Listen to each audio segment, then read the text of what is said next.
Welcome to our Sunday morning meditation service. The word for today is joy. Joy is in the sunrise, in my morning prayers, in the familiar faces I love and look forward to, seeing in the satisfaction I get from my work. It is in my favorite things and in the sweet surprises that come from trying something new and different. Joy is in the comfort I find in my favorite spiritual practices and in finding God anew as I deepen in spiritual insight. Okay, so this is going to be a call and response chant. So I call, and I hopefully hope you respond. Okay.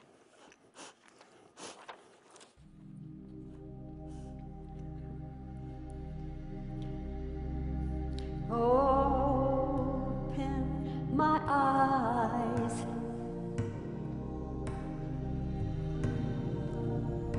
to see only love.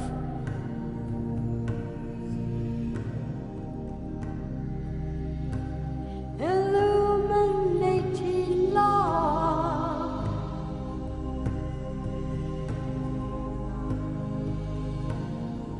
The ascended one.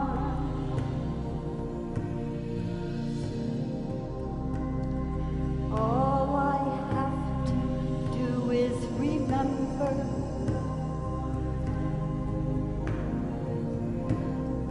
Every breath I take is your love.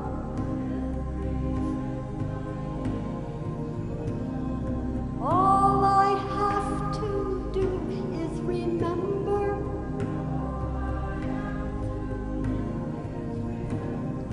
Every breath I take is your love.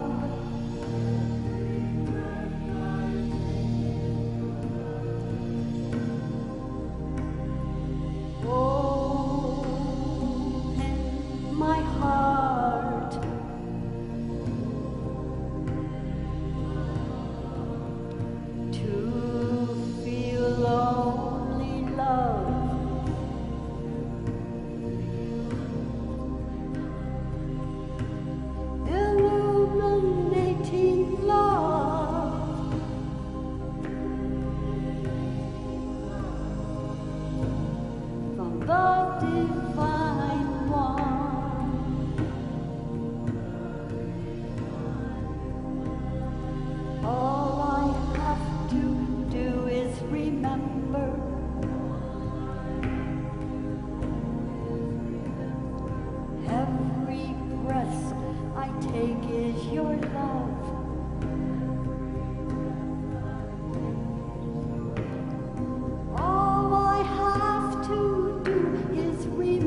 to see only love,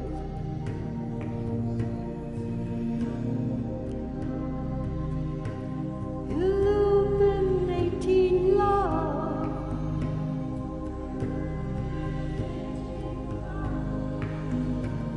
from the ascended one.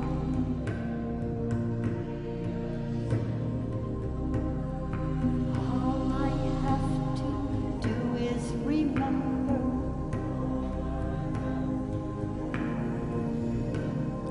every breath I take is your love.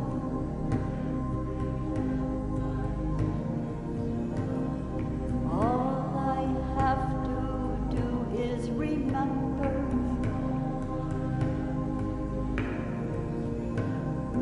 every breath I take is your love.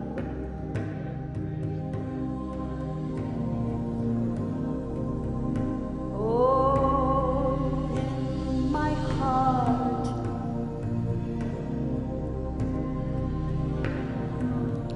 to feel only love,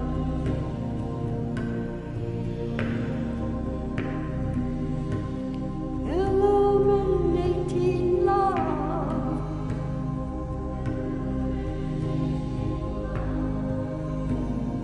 the divine one.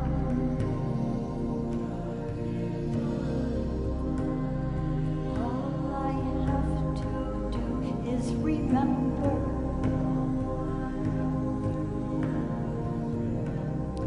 every breath I take is your love.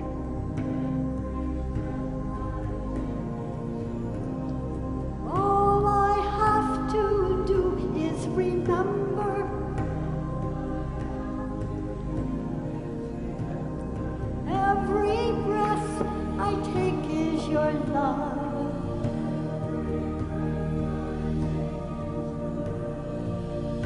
Oh, in my mind,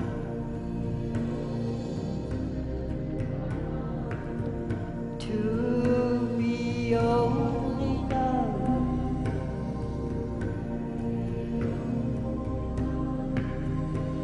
illuminating love,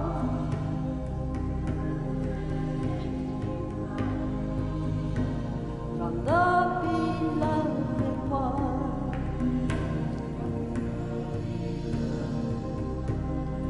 All I have to do is remember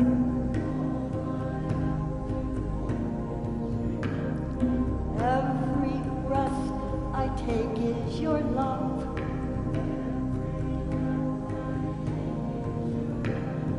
All I have to do is remember every breath I take is your love.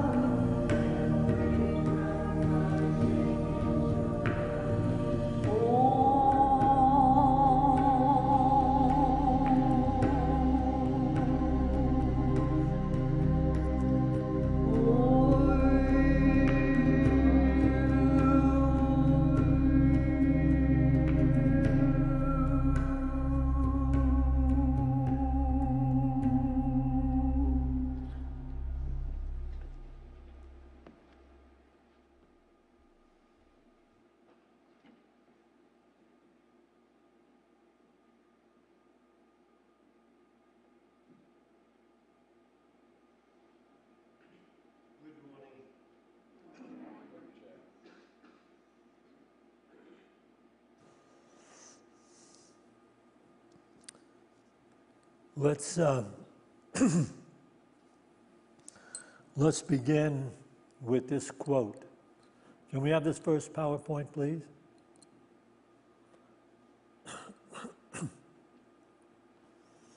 William Shakespeare, "The eyes are the window to the soul."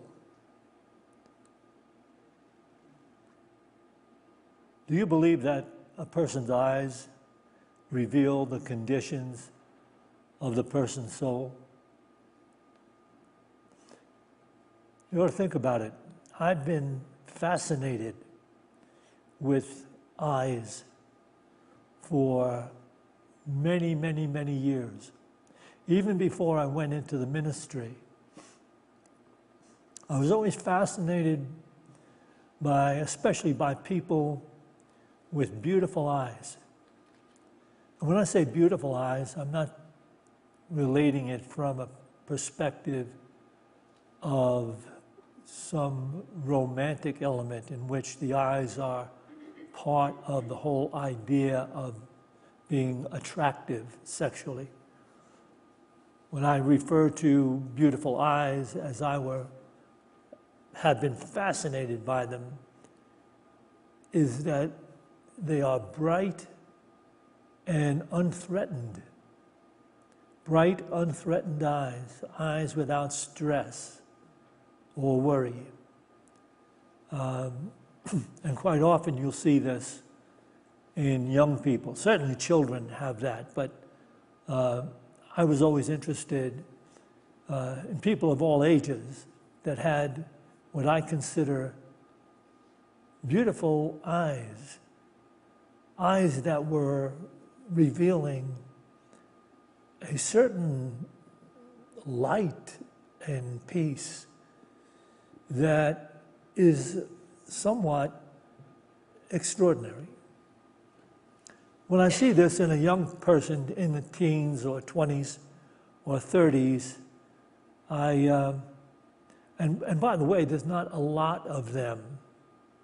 After you get out of 9 years old, 10, 11 years old, it's a different ball game. But when I'm talking about seeing someone, they're rare, really. A person who has amazingly bright, beautiful, knowing eyes. And I have seen, in some people in teenage or early 20s or 30s, but I usually attribute that to the possibility that they have not yet experienced their share of the concerns and worry and rejections and disappointments that the world seemingly heaps upon us indiscriminately. So when I see a young person who's got amazing vision, eyes, I usually think this person has not yet been inundated by the everyday cares and concerns that affect all of us. And then when I see someone who's older than that, in the 40s and 50s, 60s, I'm really fascinated because to me it seems that such a person whose eyes are bright and not threatened, where there's no stress or fear, that person has somehow found some level of awareness, understanding, or thought perhaps that has spared them the trials and tribulations of life, in the sense that they haven't been affected by them. They certainly have had them. No one who lives beyond the tribulations of the world. Jesus said, in the world you will have tribulation.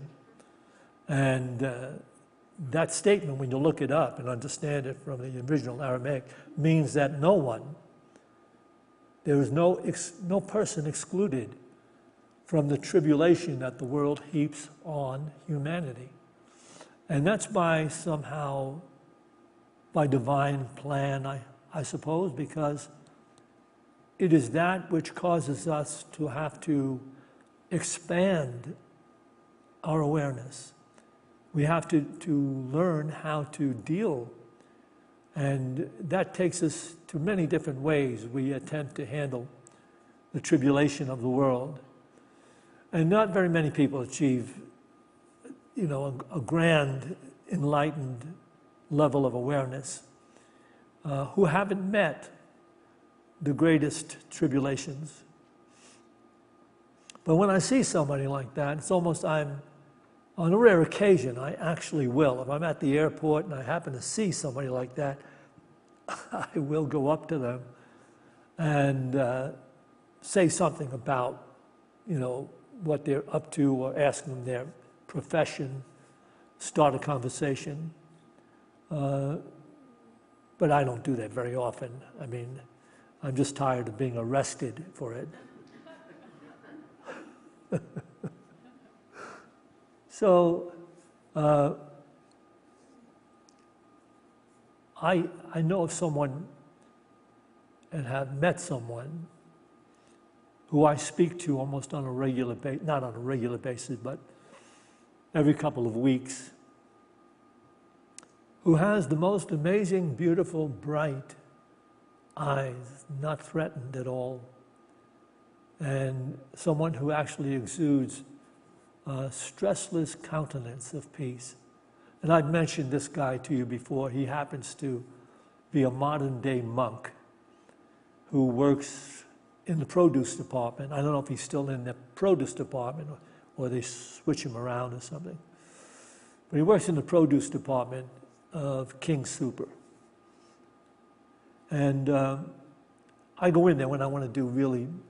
King Super has most of the bargains, a lot of bargains, compared to most of the supermarkets. And I'll go there when I do it. Norm and I are going to buy a big load of groceries, and I'll talk to him, and he has eyes that are worth studying. And in a conversation, a brief conversation with him, I wanted to ask him what leads to, mystical peace of mind. I didn't ask him that. I paused. I didn't want him to think I was lacking peace, because he knows that I'm a spiritual person and I actually have a ministry in Boulder. But I wanted to ask it in a kind of a general way. And I remember the question exactly. I asked him, what leads to an enlightened life as you understand it? And he said, forgiveness. There's a total forgiveness. It's the only yoga.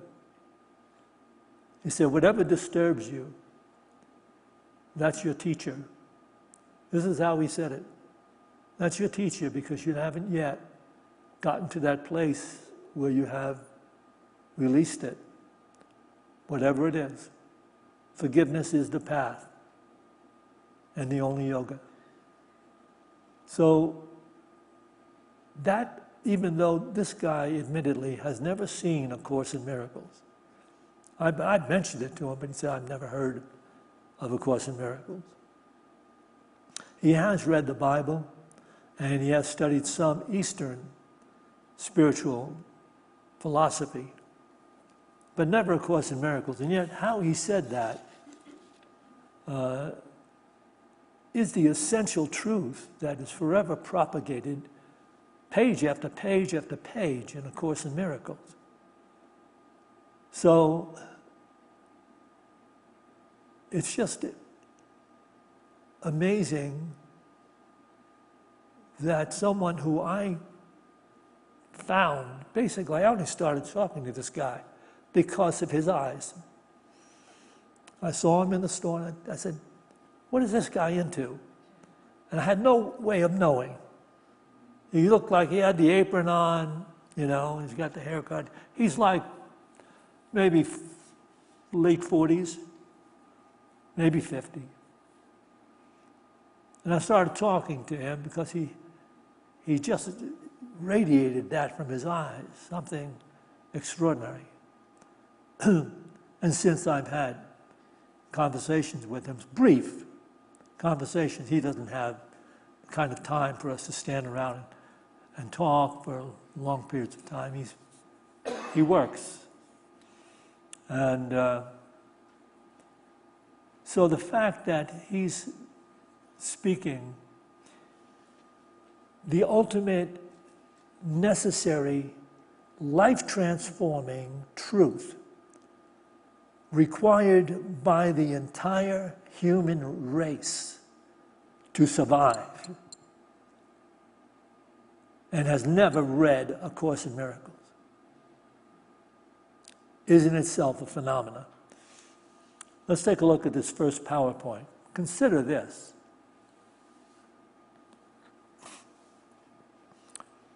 This is in the workbook of A Course in Miracles on page 213, paragraphs 1 to 3. What could you want forgiveness cannot give? Do you want peace? Forgiveness offers it. Do you want happiness? A quiet mind, a certainty of purpose, and a sense of worth and beauty that transcends the world?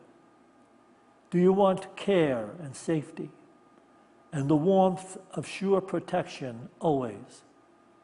Do you want a quietness that cannot be disturbed, a gentleness that never can be hurt, a deep abiding comfort, and a rest so perfect it can never be upset? All this forgiveness offers you, and more. It sparkles on your eyes as you awake and gives you joy with which to meet the day. It soothes your forehead while you sleep and rests upon your eyelids so you see no dreams of fear and evil, malice and attack. And when you wake again, it offers you another day of happiness and peace. All this forgiveness offers you and more. Forgiveness lets the veil be lifted up that hides the face of Christ from those who look with unforgiving eyes upon the world.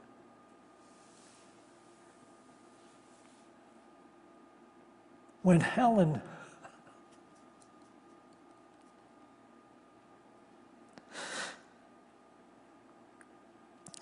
Schuckman wrote that,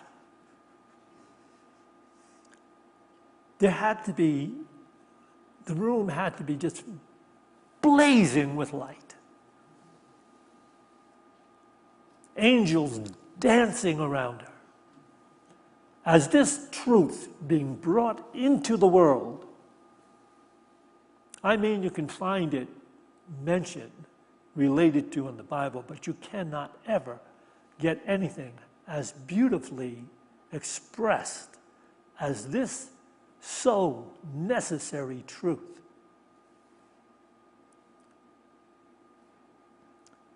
So I will read it again, certainly.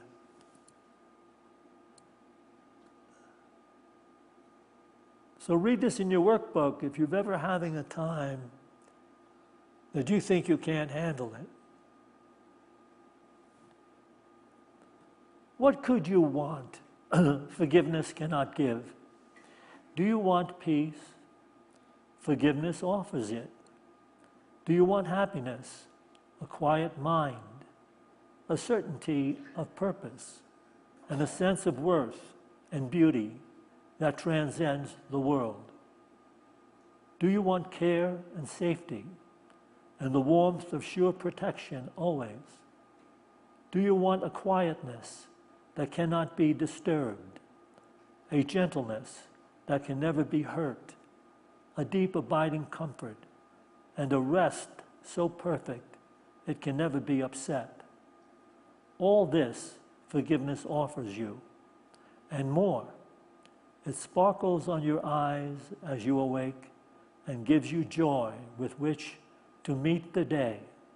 It soothes your forehead while you sleep and rests upon your eyelids so you see no dreams of fear and evil, malice and attack. And when you wake again to meet the day,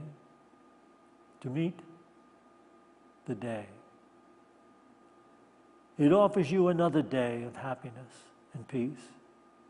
All this forgiveness offers you and more. Forgiveness lets the veil be lifted up that hides the face of Christ from those who look with unforgiving eyes upon the world.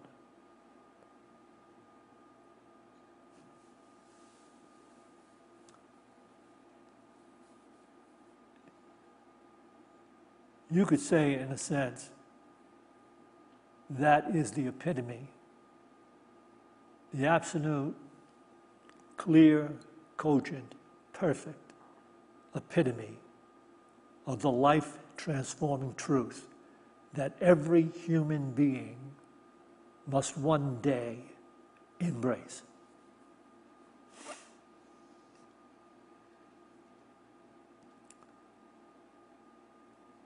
So,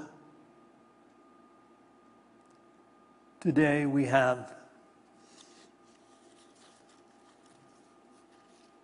enough to concern us. It should be noted that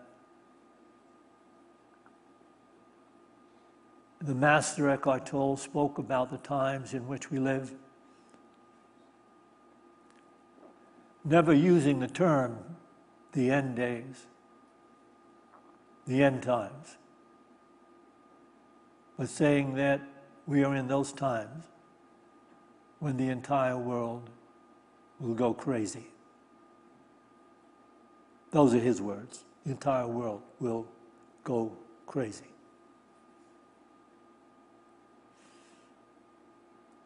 When you speak about the end times, you may want to give some thought to this that's in the scripture.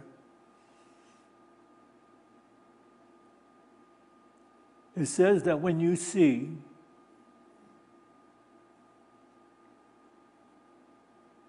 Jerusalem surrounded by enemies,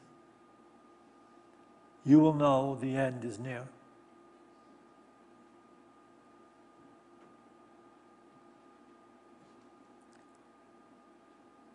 But it also goes on to say, when you recognize that, rejoice, because it implies the coming of the new life.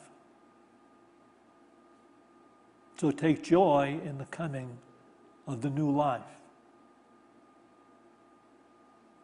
And then it gives the example that is as though a woman is in travail in birth. But once the child is delivered, there is no travail, just joy.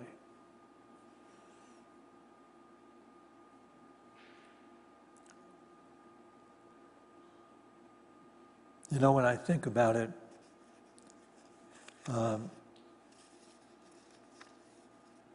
over the years, I have met a lot of people who have transcended their concerns and fears of the world.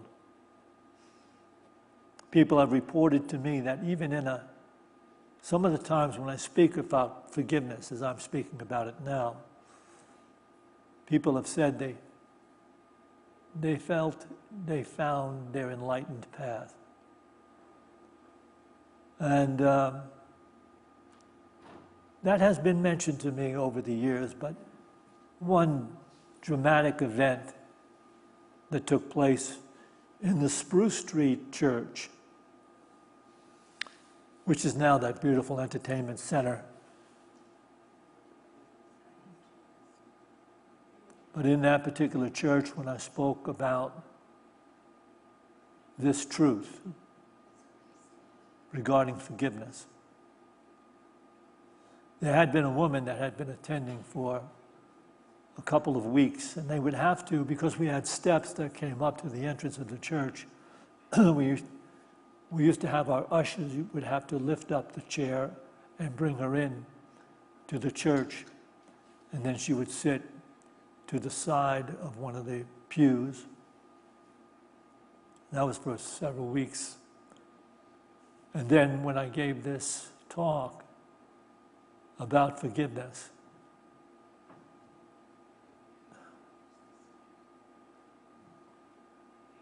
she managed to get out of that wheelchair that she had been in for over 3 years,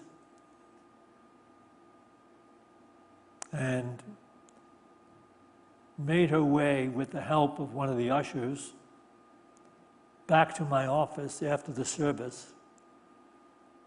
She was able to almost walk, but held on to the wall, could walk some, walked for the first time in 3 years. And she said that she had resented her husband who left her for someone else. She had resented him for 10 years. And the last 3 or 4, she'd succumbed to what the doctors diagnosed as rheumatoid arthritis or something in the hips. I'm not so sure what the diagnosis was that put her in a wheelchair. But she said today, I let it go.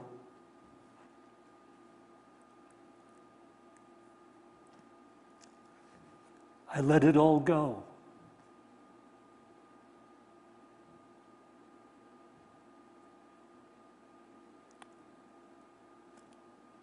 There is a power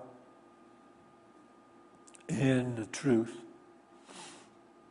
And the truth is revealed to us. It's not like we have not had the opportunity to hear it and experiment with it. It is there. It has always been there for anyone who is open to seek it. And perhaps now,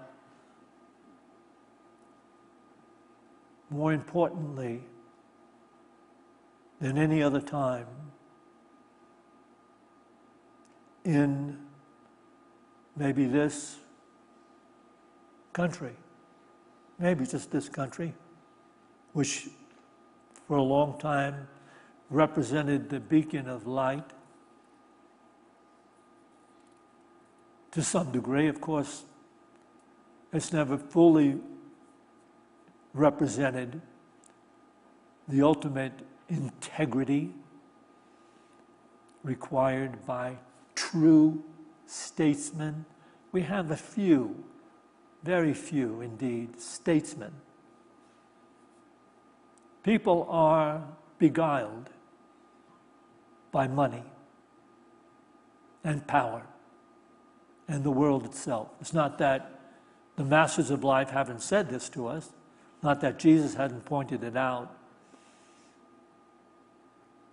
but it's very true about our representatives in government, how they are held in prison to their limited fear and their lack of understanding, that they no longer represent the people. Can you imagine having once believed in that? Possibly you ran for office, but now, because the perks are so many, now you have the 2 cars or 3 cars, you have the 2 houses, maybe 3. They say that these congressmen and senators work maybe 40 days a year, if you were to put it all together in a framework of 6 to 8 hour day and weeks.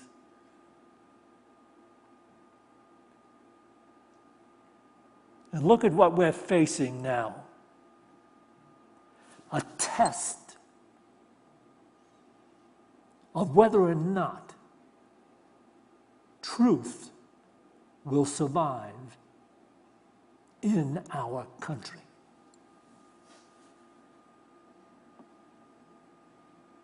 Because if it doesn't survive, it will definitely mark the end of America. It'll mark the end of any society. Because if you don't have a modicum of truth, that is, if you cannot at least believe certain facts that are presented to you, and you take them within, and they can be corroborated by the Spirit in you that says whether or not this is true and good, or this is not true and must be rejected.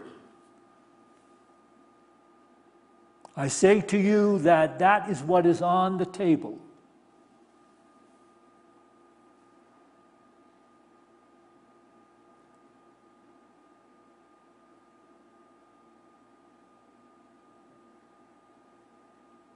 So we should take another look at what Edgar Cayce said, such beautiful advice coming through this master psychic. Can we have this next PowerPoint? Edgar Cayce, in his trance reading, said, "A wise man once said that when a person undresses for bed at night, he should also undress his mind from the mistakes and failures of the day. The art of forgetting is a virtue we ought to acquire. Forgetting makes life possible. The person who remembers hurts and frustrations carries a burden of the past that becomes a terrible affliction. I can forgive, but I cannot forget is only another way of saying I will not forgive. Forgiveness ought to be like a canceled note, torn in two and burned up so that it never can be shown against anyone." Can we take this back again, please? A wise man once said that when a person undresses for bed at night, he should also undress his mind from the mistakes and failures of the day. Not just his own, of course, but all those he may have witnessed. The art of forgetting is a virtue we ought to acquire. Forgetting makes life possible. The person who remembers hurts and frustrations carries a burden of the past that becomes a terrible affliction. I can forgive, but I cannot forget is only another way of saying I will not forgive. Forgiveness ought to be like a canceled note, torn in two and burned up, so it never can be shown against anyone.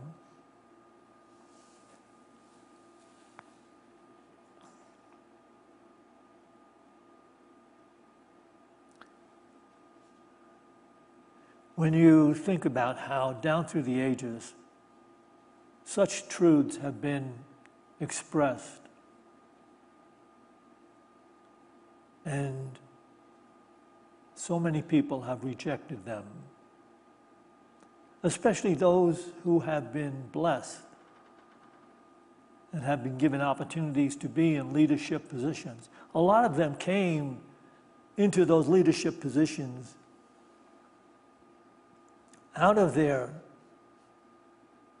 integrity. They were indeed believers in serving the people, wanting to bring the people that which would be beneficial to help them as they live their lives in a rather difficult world. This is what a statesman is. But then something happens. I guess the lure of money, and I think the problem may also be that in our government,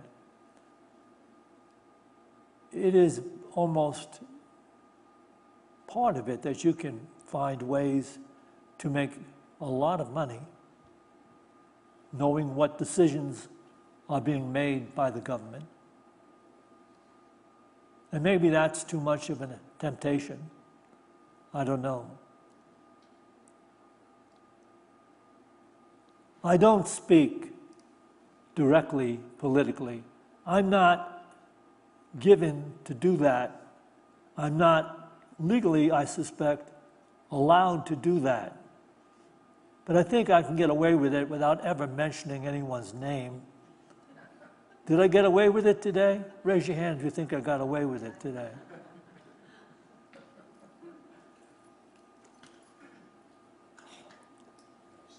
You will know the truth, and the truth will make you free if it still exists.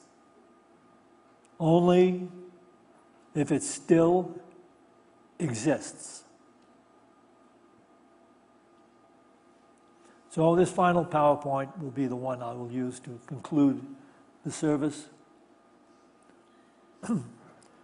Course in Miracles Workbook, page 357. Certain it is that all distress does not appear to be but unforgiveness. Yet, that is the content underneath the form. It is the sameness which makes learning sure, because the lesson is so simple that it cannot be rejected in the end. No one can hide forever from a truth so very obvious that it appears in countless forms and yet is recognized as easily in all of them, if one but wants to see the simple lesson here. Forgive, and you will see this differently. These are the words the Holy Spirit speaks in all your tribulations, all your pain, all suffering, regardless of its form. These are the words with which temptation ends, and guilt abandoned is revered no more, revered no more. These are the words which end the dream of sin and rid the mind of fear. These are the words by which salvation comes to all the world.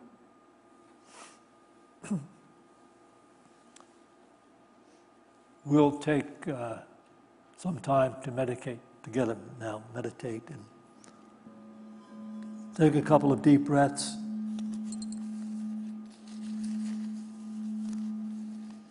As you release the breath, release any particular cares or concerns that you might be giving the right to disturb you. So for these few minutes, just be okay with yourself sitting here experiencing and enjoying peace.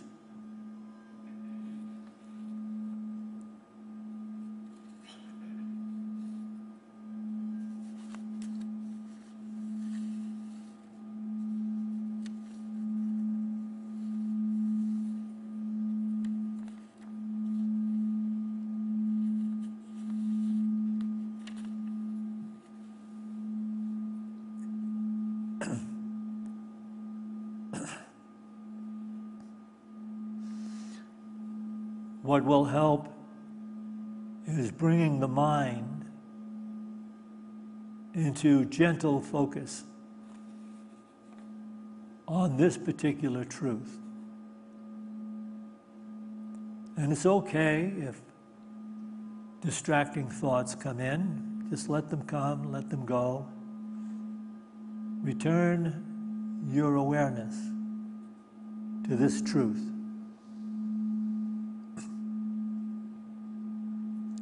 I see through the eyes of forgiveness, just as God sees and wants me to see. I see the world as blessed,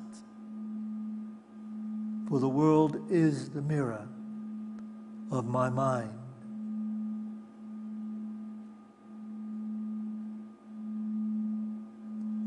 I see through the eyes of forgiveness, just as God sees and wants me to see.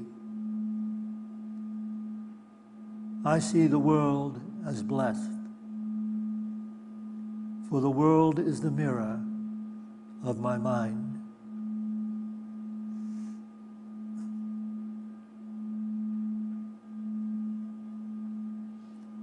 I see through the eyes of forgiveness, just as God sees and wants me to see. I see the world as blessed, for the world is the mirror of my mind.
as we go forth from this meditation to those places we occupy in time and space.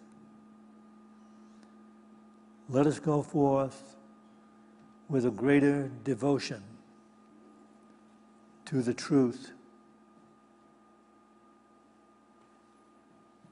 For this opportunity in every moment, we give thanks. To this we say, Amen.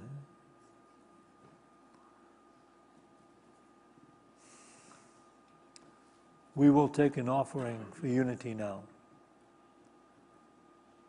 I'd like to invite all of you that are watching live stream or watching on our website.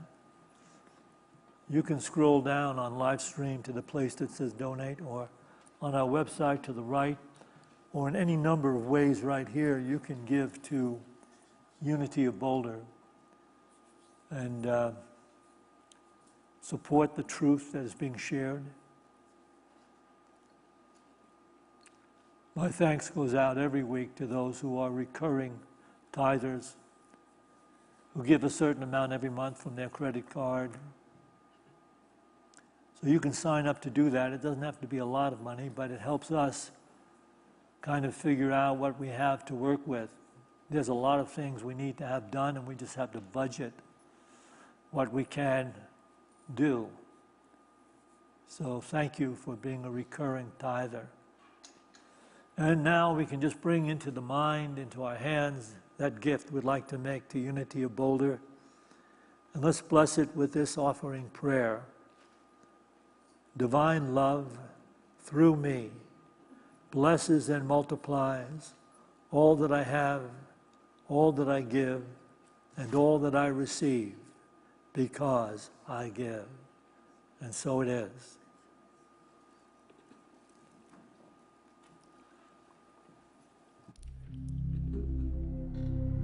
Only believe, love heals, love, pure love heals.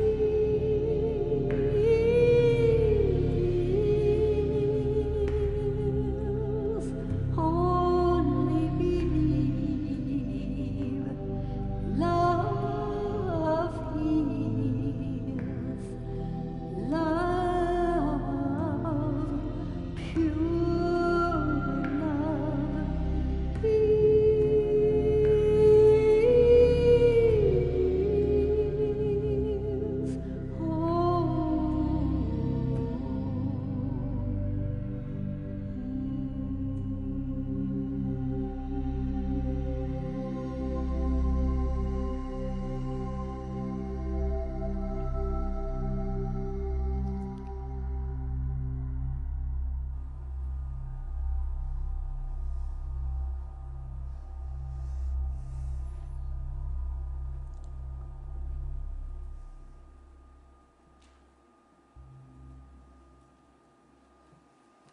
Join me now, please.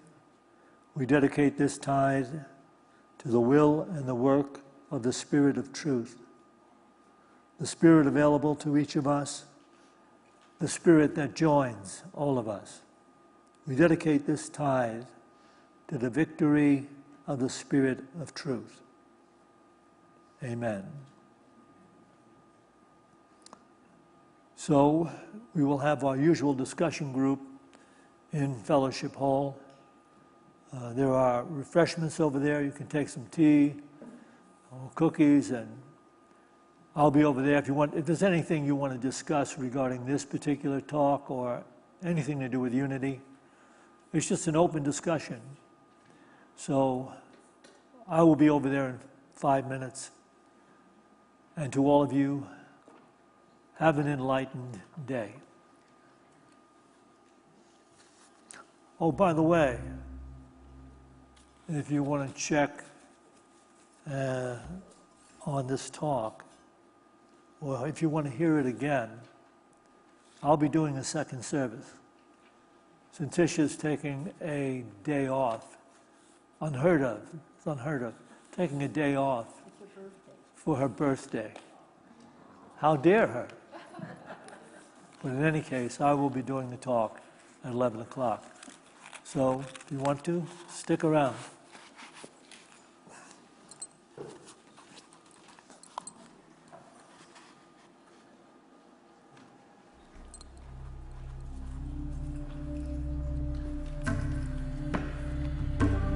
You.